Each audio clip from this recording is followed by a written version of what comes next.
Hello বন্ধুরা, welcome back to দীপসার ছোট্ট জগৎ। আশা করি তোমরা সবাই ভালো আছো। আমরাও খুব ভালো আছি। আরও একটা নতুন ভিডিও নিয়ে তোমাদের সামনে হাজির হলাম। তো এইগুলো দেখেই বুঝতে পারছো, হ্যাঁ, চিংড়ি মাছ। দেখো, চিংড়ি মাছগুলো বাজার থেকে ভালোভাবে কেটে দিয়েছে। তো আমি আর কিছু সেভাবে কাটিনি, একেবারে বাজার থেকে কেটেই সুন্দরভাবে কাটি আর কি গুজে দিয়েছে, যাতে লম্বা লম্বা বড় বড় দেখতে হয় আর যাতে ভেঙে না যায় চিংড়ি মাছগুলো। তো এইভাবে কাঠি গুঁজে দিলে চিংড়ি মাছগুলোকে দেখতে খুব ভালো লাগে। তো এইভাবে কাঠি গোজা চিংড়ি মাছ বুঝতেই পারছো যে হচ্ছে কি বানাবো, তাও পরে আমি বলছি কি বানাবো। তো চিংড়ি মাছগুলোকে ভালো করে ধুয়ে নিয়েছিলাম, ভালো করে ধুয়ে এরপর নুন হলুদ ভালো করে মাখিয়ে রাখছি। তো দেখো, নুন হলুদ ভালো করে মাখিয়ে নিচ্ছে। এখানে প্রায় হচ্ছে তোমার 20টার মতো চিংড়ি মাছ আছে। তো একটা একটা করে ধরে ধরে ভালো করে নুন হলুদগুলো মাখিয়ে নিচ্ছি, যাতে প্রতিটার গায়ে লাগে। এইভাবে মাখিয়ে প্রায় 10 মিনিটের মতো রেখে দেবো চিংড়ি মাছগুলোকে।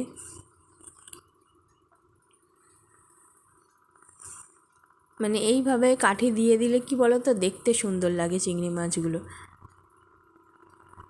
তো কারা কারা চিংড়ি মাছ খেতে ভালোবাসো অবশ্যই আমাকে কমেন্টে জানিও। এরপর দেখো, কড়াইতে হচ্ছে সর্ষের তেল নিয়েছি, সর্ষের তেল গরম করতে দিয়েছি। এবারে মাছগুলোকে হচ্ছে ভেজে নেব। তো সর্ষের তেলটা গরম হলেই একে একে মাছগুলোকে দেখো কড়াইতে দিয়ে দিচ্ছি। দেখো, মাছগুলোকে কড়াইতে দিয়ে দিলাম। দুবারে হচ্ছে ভেজেছি, একবারে ভাজা সম্ভব হয়নি, তো সেই জন্য দুবারে ভেজেছি। এই দেখো, কড়াইতে ভাজছি মাছগুলোকে। বেশি ডিপ করে ভাজবো না, বেশি ডিপ করে ভাজলে মাছগুলো শক্ত হয়ে যাবে, হালকা করে ভাজবে। তো এই একবার ভাজা হয়ে গেছে আর একবার কড়াইতে রয়েছে। এরপর হচ্ছে ওই যেই যেই তেলে মাছ ভেজেছি সেই তেলেতেই আর কি তোমার হচ্ছে 3-4টে এলাচ দিয়ে দিয়েছি। তারপরে হচ্ছে পেঁয়াজ রসুনের পেস্ট দিয়ে দিয়েছিলাম। তো যদি তোমরা পেঁয়াজ রসুনের পেস্ট না থাকে, পেঁয়াজ কুচিও দিতে পারো। আমার কাছে যেহেতু পেঁয়াজ রসুন আর কি আমি পেস্ট করে রেখেছিলাম, তো পেঁয়াজ রসুনের পেস্টটাই দিয়ে দিলাম। একটু ভালো করে কষিয়ে নিচ্ছি।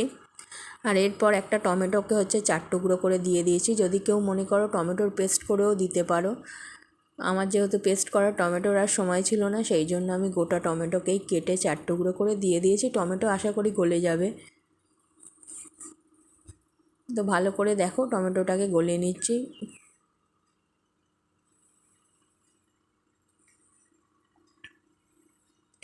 এরপর ভালো করে কষছি দেখো।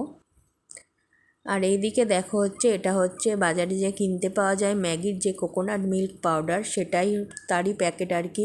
কেটে এই পাউডারটা ঢেলেছি আর তার মধ্যে গরম জল দিয়ে আর কি নারকেলের দুধ করে নিচ্ছি।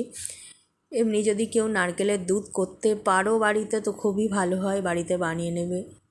আমার যেহেতু অত সময় ছিল না, তাড়াতাড়ি রান্না করব, সেই জন্য আমি ওই ম্যাগির আর কি যে হচ্ছে কোকোনাট মিল্ক পাউডারগুলো পাওয়া যায় সেটারই একটা প্যাকেট কিনে এনে আর কি গরম জলে ভিজিয়ে দিয়েছিলাম। তো আমার নারকেলের দুধ তৈরি হয়ে গেছে। তো এবারে এই হচ্ছে নারকেলের দুধটা আর কি ওই গ্রেভিটার মধ্যে ঢেলে দেবো। দেখো, খুব কম উপকরণে রান্নাটা হয়ে যায়। তো বুঝতেই পারছো আমি বানাবো নারকেলের দুধ চিংড়ি মাছ রয়েছে যখন বানাবো চিংড়ি মাছের মালাইকারি। তো কার কার ভালো লাগে চিংড়ি মাছের মালাইকারি অবশ্যই আমাকে কমেন্টে জানিও। এরপর একটু ফুটলেই একে একে হচ্ছে নুন আর চিনিটা দিয়ে দেবো। চিনিটা এবারে কে কীরকম মিষ্টি খাও তার উপর, চিংড়ি মাছের মালাইকারি যেহেতু একটু মিষ্টি মিষ্টি হয়, চিনিটা একটু বেশিই দিতে হবে। যদি কেউ মিষ্টি কম খাও তো মিষ্টি কম দেবে, বলার কিছু নেই।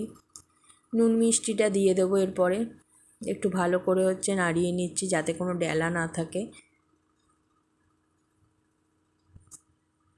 তো খুব সহজে আমরা কী ভাবি যে চিংড়ি মাছের মালাইকারি বলে মানে কত কী লাগবে, কত কী উপকরণ লাগবে, কিছুই লাগবে না।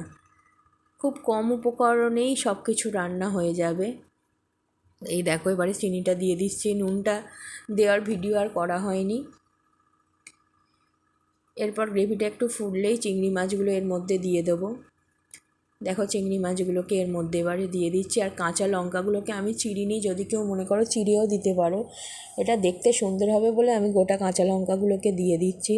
আমার যেহেতু মেয়ে রয়েছে ঝাল খাবে না, তাই আমি আর চিড়িনি, যদি প্রয়োজন মনে করো তোমরা চিড়ে দিতে পারো। চিংড়ি মাছের মালাইকারি তো একটু মিষ্টি মিষ্টিই ভালো লাগে, ঝাল খুব একটা ভালো লাগে না, তো সেটা তোমাদের ব্যাপার।